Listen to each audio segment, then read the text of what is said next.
Дислексијата представува најчестата потешкотија во процесот на учење, односно процесот на читање.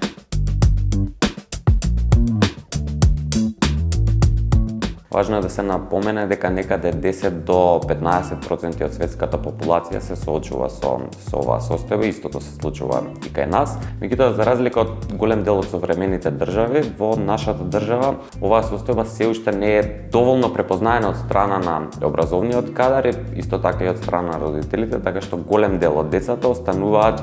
со недетектирана дислексија. Според статистиките, кога би земале нашата држава, кога би разгледувале нашата држава, некаде 2 до 3 деца во секој одделение се соочуваат со проблеми кои што најверојатно се дислексија. Многу мал дел од нив истата е препознаена. Се вели за дислексијата дека покрај тоа што е тешкотија, воедно и една исклучителна дарба која што секој човек кој што има дислексија нуди одреден талент. Имаме многу позитивни практики од светот кои што можеме да ги премениме и во нашата држава. Тоа се, например, во голем дел од државите за учениците со дислексија дозволено подолго време за одговарање на тестовите или голем дел од пишаните тестови им му е дозволено на ученикот да ги одговара усно, што кај нас ретко се случува. Исто така, оној дел со аудио учебници, аудио книги би била многу голема помош за лицата со дислексија. Исто така и сите оние асистивни технологии кои што постојат, особено оние софтвери, speech to text и text to speech би биле нешто што навистина многу би значело за не само за учениците и за студентите со дислексија.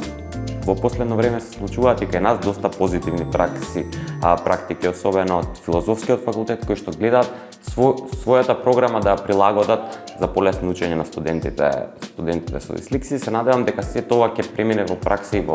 на останатите факултети, а пред се во основните и во средните училишта.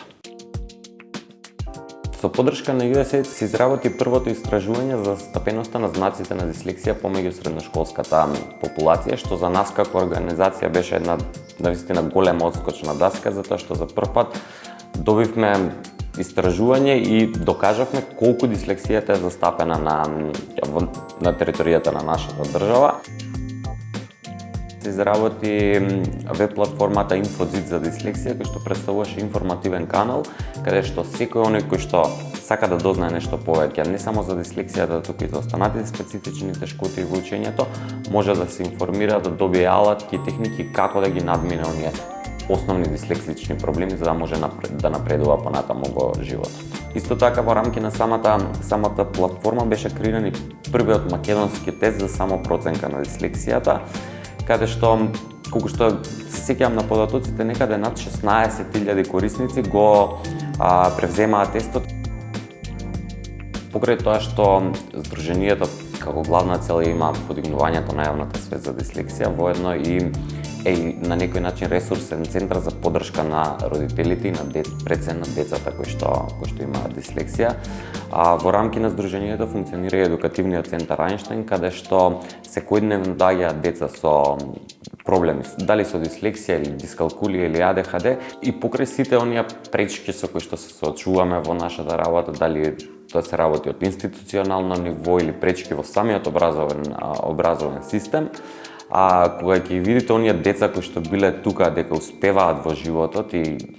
да кажеме не се соочуваат со проблемите со кои што се соочувале, односно го користат на позитивен начин оној dyslexic thinking, е навистина она најголема мотивација која што нас не тера да продолжиме се уште да го работиме ова што го работиме, затоа што лицата со дислексија апсолутно заслужуваат да може да ги остварат своите потенцијали.